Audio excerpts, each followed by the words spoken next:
नमस्कार दोस्तों, हमारी आज की कहानी ससुराल वालों ने उड़ाया दहेज के सम्मान का मजाक तो नई बहू ने सिखाया सबक।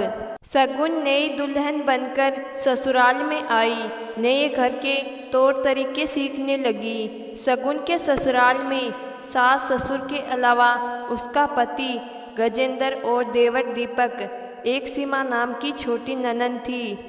ससुराल आते ही शगुन सबका दिल जीतने की कोशिश कर रही थी। वह सबकी सेवा में लगी रहती। शगुन की शादी को अभी कुछ ही दिन हुए थे। एक दिन शगुन के ससुर अपनी पत्नी से बात कर रहे थे। देखो ना, गजेंद्र के ससुराल वाले कितने कंजूस हैं। समधी जी ने शादी में कितनी सस्ती अंगूठी पहनाकर सस्ती में ही निपटा दिए। बताओ भला, इतनी भी क्या कंजूसी। कम से कम एक ढंग की सी अंगूठी तो बनवा लेते। वे इतनी जोर से बोल रहे थे ताकि शगुन को उनकी बातें सुनाई दे, लेकिन शगुन कुछ नहीं बोली, अपने काम में लगी रही। अगले ही दिन शगुन की सास, अरे देखो ना बहू, यह गले का सेट तुम्हारे मायके से आया था। मुझे यह नकली सा लग रहा है। शगुन, नहीं मम्मी जी, यह तो सोने का है, पापा जी ने अभी ही बनवाया था।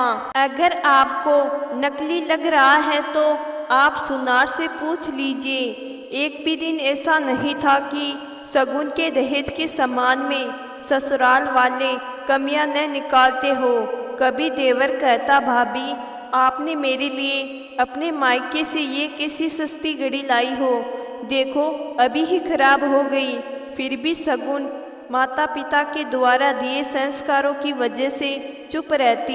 एक दिन तो हद हो गई जब सास ने कहा, बहू तुम तो अपने माँ बाप की इकलौती बेटी हो, फिर भी तुम्हारे घर वालों ने दहेज में इतनी सस्ती सस्ती साड़ियाँ लेकर आई हो। हमारे यहाँ तो यह नौकरानी भी नहीं पहनती। इन सब को बाहर फेंककर बाजार से नई महंगी साड़ियाँ लेकर आ जाना। तभी गजेंद्र बोला, मम्मी आप सही कह रही हो, ससुर जी ने मुझे कभी अच्छे कपड़े नहीं दिए। कमरे से बाहर आती हुई सीमा बोली, हाँ भैया, भाभी के दहेज में मेरे लिए कितना सस्ता लहंगा था। ये सुनकर शगुन को बहुत गुस्सा आया और बोली, गजेंद्र तुम और तुम्हारे परिवार वालों का तो यह रोज का काम हो। जब देखो मेरे पापा के द्वारा दिए गए सामान को लेकर कुछ न कुछ कहते रहते हो। कभी पापा ने कपड़े सही नहीं दिए तो कभी शादी में सस्ती अंगूठी पकड़ा दी, कभी तुम्हारे पापा ने यह अच्छा नहीं दिया। मैं हमेशा चुप रहकर हर बात को मजाक समझ लेती। तभी गजेंद्र, शगुन मैं तो मजाक कर रहा था, तुम्हारा दिल दुखाने का कोई इरादा नहीं था, मैं तो बस यूं ही। लेकिन शगुन आज चुप होने वाली नहीं थी। मेरे पापा ने अपने जिगर का टुकड़ा तुम्हारे हवाले कर दिया। मेरी शादी खूब धूमधाम से की और खुद कंगाल हो गए। शादी में कितना सारा दहेज दिया था, 15 किलो सोना चांदी, गाड़ी, 20 लाख केस, न जाने कितना सामान दिया था। तुम लोग बात बात पर मेरे पापा का मजाक उड़ाते नहीं थकते।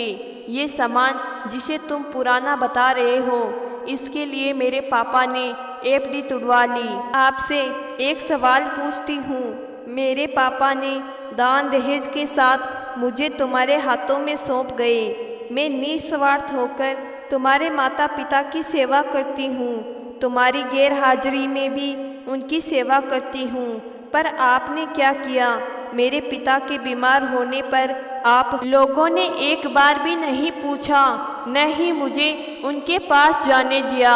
इतना कहकर शगुन रोने लगी। सास ससुर जी और आपको पता है कितनी तकलीफ होती है जब एक पिता जो अपनी बेटी के खुशी के लिए हर चीज़ खरीद सकता है, चाहे उसे खुद को ही गिरवी रखना पड़े। लड़की का पिता चाहे कितना भी कर ले, ससुराल वालों को हमेशा कम ही लगता है। कल को अगर सीमा की शादी होगी तब आप लोगों को पता चलेगा। पतिदेव मैं आपसे विनती करती हूँ, कोई कुछ भी कहे पर तुम मेरे पापा का लिहाज करोगे। जैसे तुम्हारे पापा वैसे ही मेरे पापा। जिस प्रकार तुम्हारे पापा पूजनीय हैं, उसी प्रकार मेरे पापा भी भगवान हैं। इस बात का ध्यान रखना। बस इतना ही कहना चाहती थी।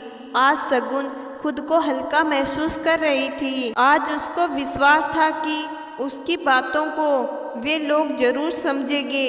उस दिन के बाद शगुन के ससुराल वालों ने दहेज के सामान में कभी भी कमियां नहीं निकाली। तो दोस्तों, मैं आशा करती हूँ कि आज की कहानी आपको ज़रूर पसंद आई होगी।